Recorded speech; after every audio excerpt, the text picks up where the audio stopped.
Satyendra private ITI के digital learning class में आप सभी का स्वागत। आज आप लोगों के लिए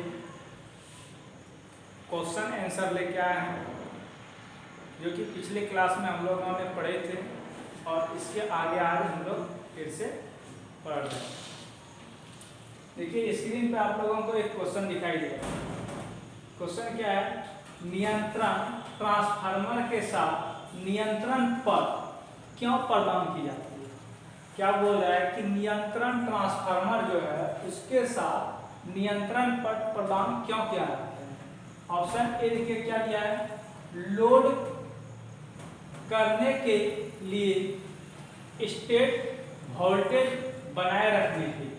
ये बोल रहा है कि लोड करने के लिए और वो जो वोल्टेज को बनाए रखने के लिए नियंत्रण ट्रांसफार्मर में नियंत्रण पद लगाया है।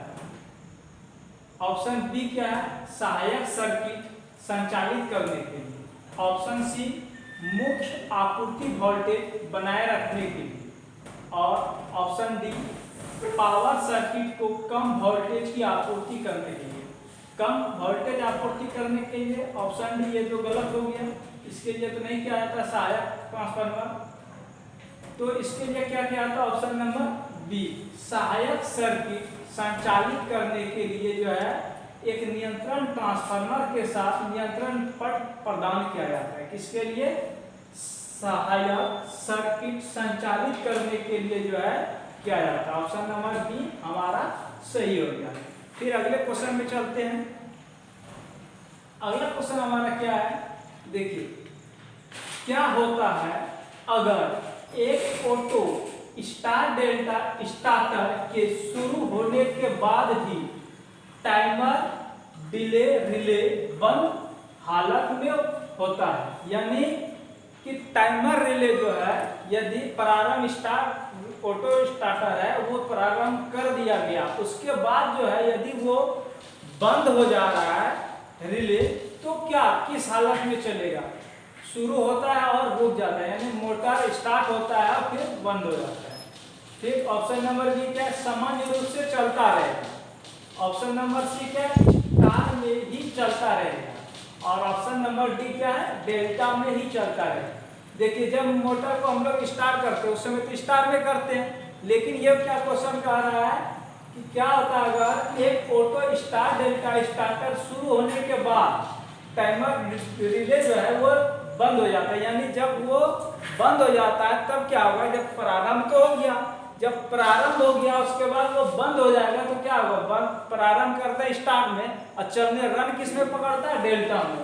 तो इस स्थिति में क्या होगा, हमारा ऑप्शन नंबर डी सही रहेगा, वो हमेशा डेल्टा में चलते रहेगा। जब लाइट ऑफ हो जाएगा तब वो हमारा जो है सर्किट बंद होगा। लेकिन क्या होगा, ऑप्शन नंबर डी हमारा सही हो जाएगा। फिर अगले क्वेश्चन में चलते हैं। अगला क्वेश्चन देखिए क्या है, एक कंट्रोल पैनल वायरिंग में पीवीसी चैनल का उपयोग क्या होता है? चैनल का जो पीवीसी चैनल का उपयोग क्या क्यों किया जाता है? एमसीबी लगाने के लिए, एमसीबी लगाने के लिए चैनल का उपयोग तो नहीं किया जाता है।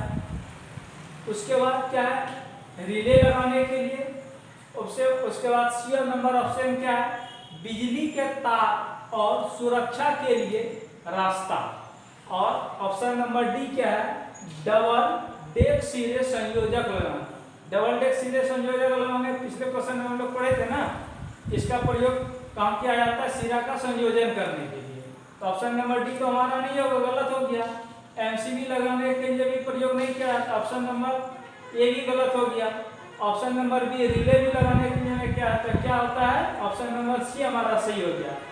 क्या, बिजली के तार और सुरक्षा के लिए रास्ता प्रदान करता है। एक कंट्रोल पैनल वायरिंग में पीवीसी का जो चैनल लगाया जाता है जिसके सारे जो है अलग अलग जगह पे वायर को ले जाने के लिए क्या जाता है, किसका, ऑप्शन नंबर बिजली के तार और उसके सुरक्षा के लिए इसका प्रयोग किया जाता है, पीवीसी चैनल का प्रयोग किया जाता है। तो ऑप्शन नंबर हमारा सी सही हो गया। फिर अगले क्वेश्चन में चलते हैं।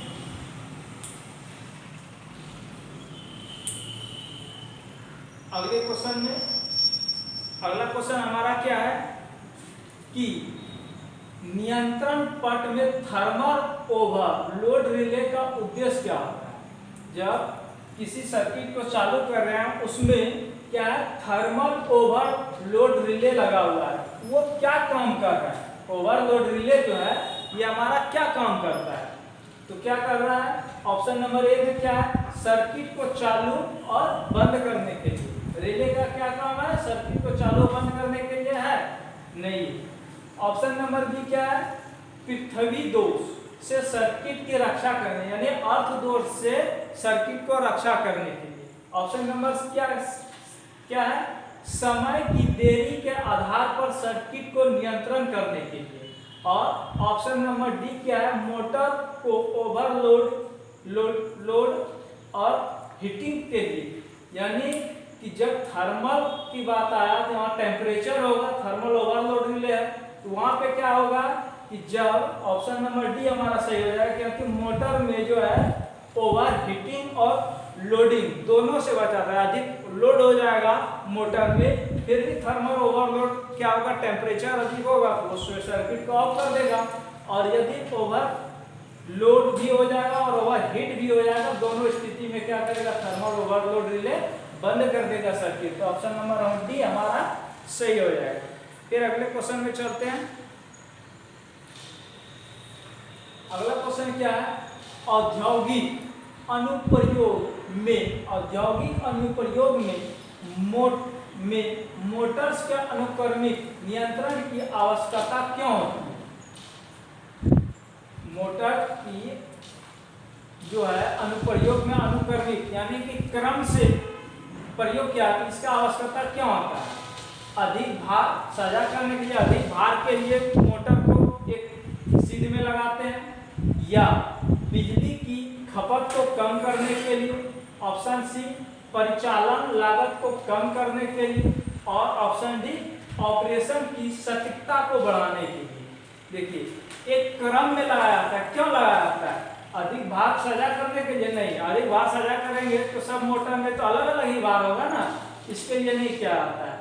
बिजली की खपत को कम करने के, बिजली तो खपत उतना ही होगा जितना एक साथ लगाएंगे या सीरीज में लगाएंगे, तो उसके बाद क्या, परिचालन लागत कम करने के लिए, ये भी ऑप्शन है।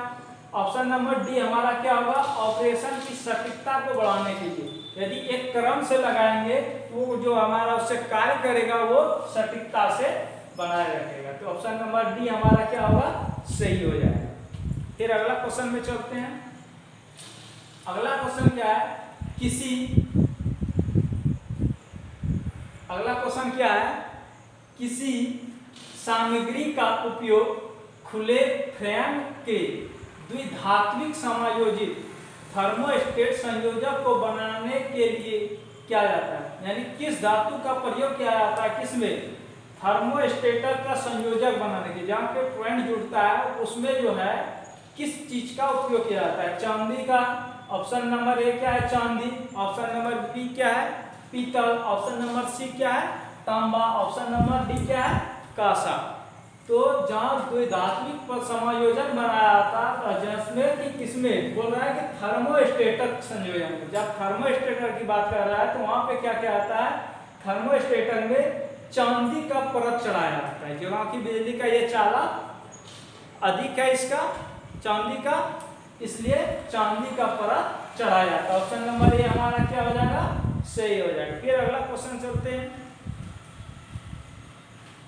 देखिए अगला क्वेश्चन क्या है, कंट्रोल पैनल वायरिंग में डिन रेल का उपयोग क्या आता है? ये क्वेश्चन हम लोगों ने पिछले भी क्वेश्चन में पढ़े थे। डिन रेल का उपयोग कहाँ किया जाता है, एमसीबी को लगाने के लिए ना। तो देखिए यहाँ पे फिर वही क्वेश्चन दिया रहा है, कंट्रोल पैनल वायरिंग में डिन रेल का उपयोग क्या है? डिन रेल का उपयोग क्या है कि यह, ऑप्शन नंबर ए क्या है, यह वैद्युतिक तार के लिए एक रास्ता प्रदान करता है।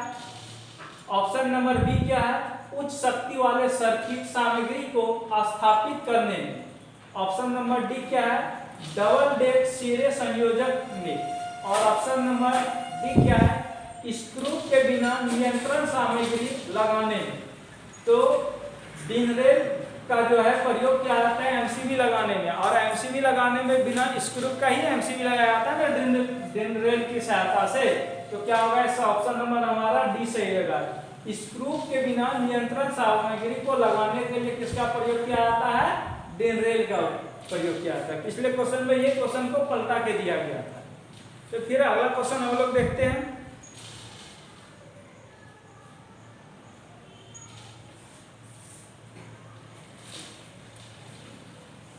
अगला क्वेश्चन क्या है कि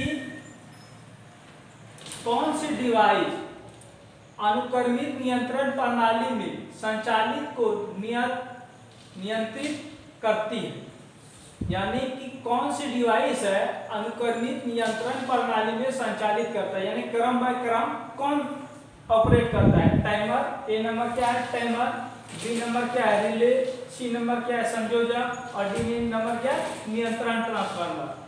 कौन सी डिवाइस अनुक्रमिक नियंत्रण प्रणाली में संचालित करता है, यानी कि क्रम से वो संचालित करता है। कौन सा डिवाइस है, तो इसमें कौन सा डिवाइस है, देखिए नियंत्रण ट्रांसफार्मर। ट्रांसफार्मर तो जो है सिस्टम बाय सिस्टम पे नहीं चला सकेगा, ऑप्शन नंबर सी हमारा नहीं होगा। ऑप्शन नंबर डी नहीं होगा। ऑप्शन नंबर सी क्या है संयोजक सिरा। संयोजक सिरा तो एक बार जुट गया तो वो स्वतः उसी जगह जुटा रहेगा। रिले, रिले तो ओवरलोड के कारण की स्थिति में लगा, तो ये भी तो नहीं है। नंबर ए हमारा क्या है टाइमर। ये जो टाइमर रिले होता है इसमें सेट कर दिया जाता है प्रत्येक समय के अकॉर्डिंग।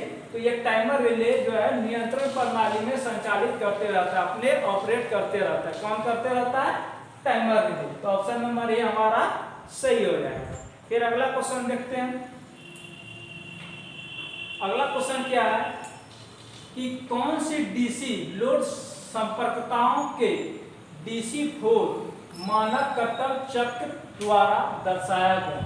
ये चक्र कोड जो है किसके द्वारा दर्शाया गया है, मोटर, ए नंबर क्या है मोटर लोड को छोड़कर प्रतिरोध भार को। ये जो है डीसी 4 मानक कर्तव्य चक्र जो है मोटर लोड को छोड़कर प्रतिरोध को दर्शा रहा है। ऑप्शन नंबर बी क्या है शंट मोटर की शुरुआत और रुकना, यानी प्रारंभ करना और बंद करना। ऑप्शन नंबर सी क्या है श्रेणी मोटर की शुरुआत और रुकना, यानी श्रेणी में जुटा हुआ मोटर उसको प्रारंभ करना और रोकना। ऑप्शन नंबर डी क्या है चार्ज और ब्रेकिंग के साथ शुरू करना और रोकना। तो देखिए ये डीसी लोड, कौन सी डीसी लोड संपर्कताओं के डीसी 4 मानक कर्तव्य चक्र को दर्शाता है, तो कौन सा दर्शा रहा है श्रेणी क्रम में मोटर की शुरुआत करना और रोकना। ऑप्शन नंबर सी हमारा सही हो जाएगा। फिर अगला क्वेश्चन चलते हैं। अगला क्वेश्चन क्या है कंट्रोल पैनल वायरिंग में औद्योगिक के लिए किए जाने वाले नियंत्रण ट्रांसफार्मर का उद्देश्य क्या होता है। यानी कि कंट्रोल पैनल वायरिंग में उपयोग किया जाने वाला नियंत्रण ट्रांसफार्मर, नियंत्रण जो ट्रांसफार्मर होता है उसका उद्देश्य क्या होता है, नियत टर्मिनल वोल्टेज बनाए रखने के लिए, यानी कि टर्मिनल वोल्टेज को बनाए रखने के लिए। बी नंबर क्या है सहायक सर्किट को बिजली की आपूर्ति प्रदान करने के लिए, और सी नंबर क्या है संयोजक के आपूर्ति वोल्टेज को नियत करने के लिए। और ऑप्शन नंबर डी हमारा क्या है ऑप्शन नंबर डी नियंत्रण तत्व को अति वोल्टेज दोष से बचाए रखने के लिए। तो क्या कर रहा है कि ये कह रहा है कि कंट्रोल पैनल वायरिंग में नियंत्रण ट्रांसफार्मर का उद्देश्य, नियंत्रण जो ट्रांसफार्मर होता है उसका क्या उद्देश्य होता है संयोजक के आपूर्ति वोल्टेज को नियत रखने के लिए, यानी जहाँ पे वो से ट्रांसफार्मर से वोल्टेज की ले रहा है वहाँ पे वोल्टेज को नियत रखने के लिए। तो ऑप्शन नंबर कौन सा हो जाएगा सही हमारा सी नंबर है संयोजक के आपूर्ति वोल्टेज को नियत करने के लिए। तो ऑप्शन नंबर हमारा क्या हो जाएगा सही सी हो जाएगा। फिर अगला क्वेश्चन देखते हैं।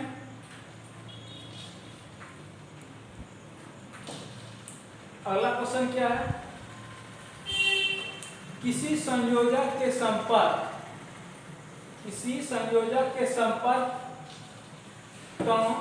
करने के लिए के लिए कैसे तैयार किया जा सकता है, यानी मैनुअल ऑपरेशन द्वारा, यांत्रिक सेटिंग द्वारा, और सी क्या है, स्थिति को बदलने के लिए द्विधात्विक चुंबक का संचालन, और ऑप्शन नंबर डी क्या है, स्थिति को बदलने के लिए द्विधात्विक पट्टी का संचालन। तो ऑप्शन नंबर सी हमारा सही हो जाएगा, स्थिति को बदलने के लिए द्विधात्विक चुंबक का संचालन करना, क्योंकि मैग्नेटिक फील्ड के द्वारा संपर्क को संचालन करने के लिए सरलता होती है, इसलिए ऑप्शन नंबर सी हमारा सही हो जाएगा। फिर अगला क्वेश्चन देखते हैं हम लोग। अगला क्वेश्चन क्या है, कौन सा डिवाइस पैनल बोर्ड में पट्टियों और गुथे हुए केबल से चमक आने से रोकता है, यानी चमक आने से रोकता है, यानी स्पार्क होने से रोकता है। कौन सा चीज रोकता है? इसमें देखिए ऑप्शन में ए नंबर में क्या है, आस्तीन, बी नंबर में क्या है, तार फेरुट, सी नंबर में क्या है, लक्स और थिम्बल, और डी नंबर में क्या है, केबल बंधन, पट्टियां और बटन। तो केबल के लास्ट में क्या लगाया जाता है, लक्स या थिम्बल लगाया जाता है। तो ऑप्शन नंबर कौन सा होगा, सी हमारा सही हो जाएगा। तो आज के लिए बस इतना ही, फिर अगले क्वेश्चन के साथ हम लोग मिलते हैं कल। Thank you.